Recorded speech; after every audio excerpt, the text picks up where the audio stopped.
आपल्या वाहनामध्ये आणि रोजच्या इलेक्ट्रॉनिक्स इक्विपमेंटमध्ये सेन्सर सर्वात जास्त वापरला जातो। पण सेन्सर म्हणजे काय त्याची सर्वात सोपी व्याख्या केली आहे। जो घटक कोणताही बदल सेन्स करतो किंवा ओळखतो त्याला सेन्सर असे म्हणतात।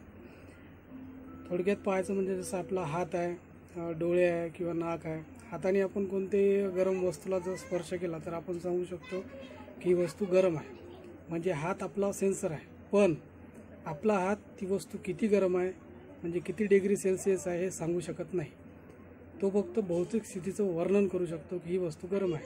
तसेच थंड पाण्यात जर हात टाकला तर आपल्याला कळते की ते पाणी थंड आहे, पण ते किती थंड आहे हे आपण डिग्री सेल्सिअसमध्ये सांगू शकत नाही। म्हणजेच काय तर सेन्सर हा फक्त सेन्स करतो, पण इलेक्ट्रॉनिक सेन्सर जे आहेत ते सेन्ससुद्धा करतात आणि त्यांची माहिती तुम्हाला आकड्यामध्ये मिळते, म्हणजे डिस्प्लेवर मिळते। मग सेन्सर म्हणजे काय? सेन्सर म्हणजे हा एक ट्रान्सड्यूसर आहे। असा ट्रान्सड्यूसर आहे का जो भौतिक स्थितीचे रूपांतर तो इलेक्ट्रिकल सिग्नलमध्ये करतो। भौतिक स्थिती म्हणजे जसे गरम आहे, हवा आहे, प्रकाश आहे, पाणी आहे, या भौतिक स्थिती आहे। जसं हाताने आपल्याला कळतं की ही वस्तू गरम आहे, पण ती किती गरम आहे सांगू शकत नाही। जसं सर्वात सोपं उदाहरण घ्यायचं म्हटलं तर थर्मामीटर जेव्हा आपण शरीराला लावतो तेव्हा थर्मामीटर आपली शरीराची जी भौतिक स्थिती आहे म्हणजे गरम, उष्ण म्हणजे थर्मल, याचे तो रूपांतर इलेक्ट्रिकल सिग्नलमध्ये करतो आणि इलेक्ट्रिकल सिग्नलचे रूपांतर कन्व्हर्टर आकड्यामध्ये करतो। तेव्हाच आपल्याला कळते की आपल्याला ताप किती आलेला आहे, म्हणजे आपलं शरीर किती डिग्री सेल्सिअस गरम झालेलं आहे। मग आता सेन्सरची व्याख्या एक सोप्या भाषेत अशी होईल की असा घटक जो भौतिक स्थितीचे रूपांतर इलेक्ट्रिकल सिग्नलमध्ये करतो।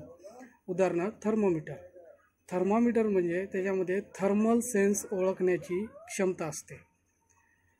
तो गरम म्हणजे ही झाली तुमची भौतिक स्थिती, तिचे रूपांतर तो इलेक्ट्रिकल सिग्नलमध्ये करतो आणि इलेक्ट्रिकल सिग्नलचे रूपांतर मग आपल्याला आकड्यामध्ये मिळते। भौतिक स्थिती जशी हवा आहे, उष्णता आहे, प्रकाश आहे, द्रव पदार्थ आहे इत्यादी। आता थर्मामीटरचे कार्य पाहू आपण। थर्मामीटर म्हणजे टेम्परेचर सेन्सर। जसे ताप तपासणे, ताप म्हणजे उष्णता एक भौतिक स्थिती आहे। थर्मामीटरच्या समोर एक हीट सेन्सर लावलेला असतो, नंतर त्याच्यामध्ये कन्व्हर्टर असते आणि डिस्प्ले असतो ज्यामध्ये आपल्याला रीडिंग मिळते।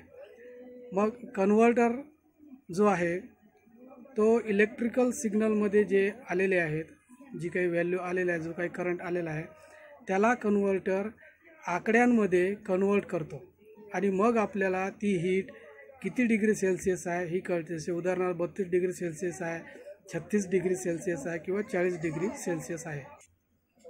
आपल्या व्हेकलमध्ये वापरात येणारे सेन्सर, हीट सेन्सर म्हणजेच टेम्परेचर सेन्सर, दुसरं हॉल इफेक्ट सेन्सर म्हणजे स्पीड सेन्सर, तिसरं ऑप्टिकल सेन्सर म्हणजे लाईट सेन्सर, नंतर स्मोक डिटेक्टर म्हणजे एअर सेन्सर आणि पाचवा प्रॉक्झिमिटी सेन्सर, हा मेटल आणि ह्युमन सेन्स करतो।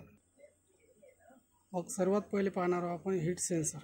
हीट सेन्सर काय सेन्स करतो? तो इंजिनची हीट सेन्स करतो, वाहनाच्या आतमधली हीट सेन्स करतो, व्हेकलच्या बॉडीची हीट सेन्स करतो आणि मेन म्हणजे वाहनामध्ये जे कूलन टाकलेलं आहे, कूलनची जी टाकी आहे त्या टाकीमधलं त्या कूलनचं तो टेम्परेचर सेन्स करतो।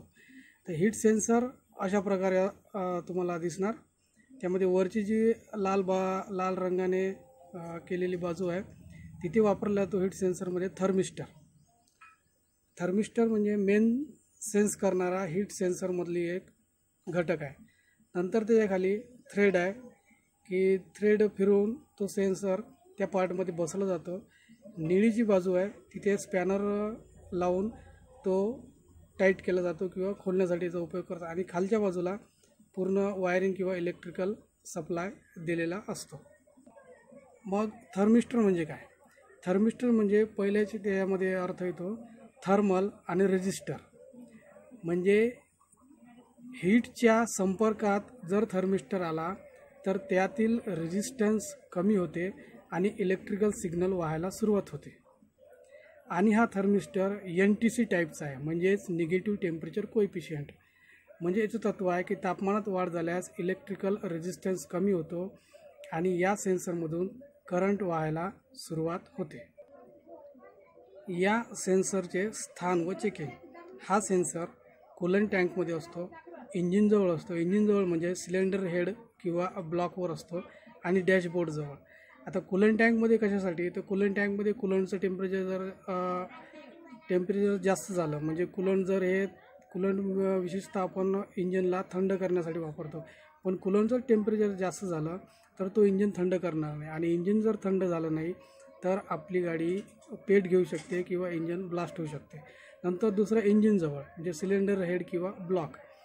तर इंजिनजवळ लावण्याचा याचा उद्देश हा आहे की इंजिनचं टेम्परेचर एक ठराविक टेम्परेचरपेक्षा जर वर गेलं तर त्यावेळेस हा सेन्सर त्याची व्हॅल्यू हे ECUकडे पाठवून तो इंजिन बंद करतो. नंतर डॅशबोर्डजवळ आधुनिक वाहनामध्ये किंवा सध्याच्या वाहनामध्ये डॅशबोर्डजवळ हीट सेन्स आलेला आहे.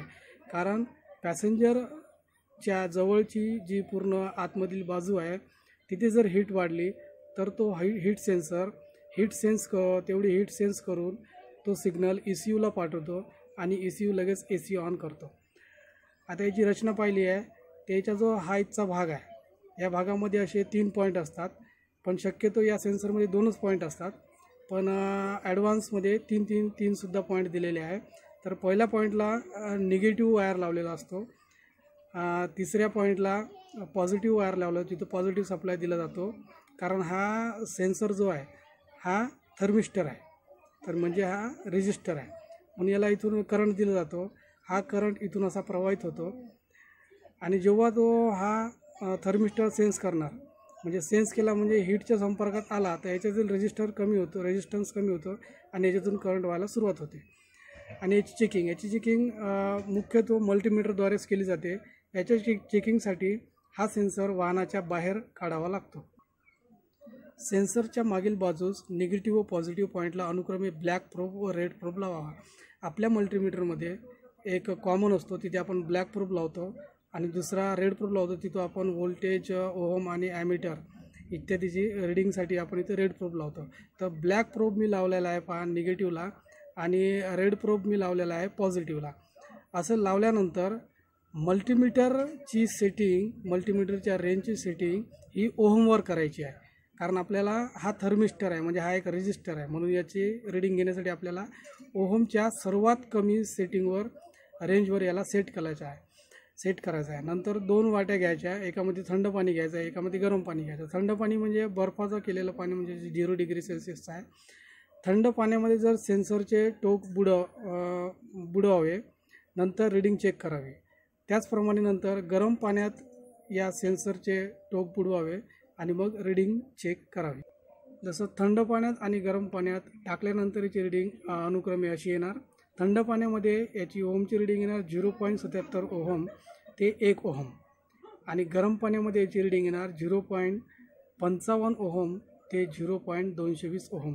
अशी रिडिंग जर आली, प्लस मायनस याला टॉलरन्स आहे 0.10 ओहमचा, अशी जर रिडिंग आली तर तुमचा सेन्सर ओके आहे. आता हा सेन्सर खराब का होतो, कारण तो सतत कूलंटमध्ये असतो किंवा इंजिनजवळ असतो, त्यामुळे त्याच्यावर रस्ट चढते किंवा धुळीचे कण त्याच्यावर बसतात, त्यामुळे तो हीट सेन्स करू शकत नाही. आणि दुसरी अशी गोष्ट आहे की वायर, या सेन्सरमधून जे 2 किंवा 3 वायर गेलेले आहेत, ही वायर जर कुठे कट झाली असेल तरी हा सेन्सर सेन्स केलेली रिडिंग हा तुमच्या ECUला देणार नाही आणि आपल्याला डॅशबोर्डवर कळणार नाही. मग याची निगा कशी राखणार, तर सेन्सरचे टोक साफ करणे. सर्व्हिसिंगच्या वेळेस जेव्हा आपण वाहन ऑथराईज सर्व्हिस सेंटरमध्ये घेऊन जातो तेव्हा तिथल्या मेंटेनन्स विभागाला आवर्जून सांगा की सेन्सरचे टोक साफ करून घ्या आणि नंतर सेन्सर जर काम करत नसेल तर त्याची वायरिंगसुद्धा चेक करून घ्या. धन्यवाद.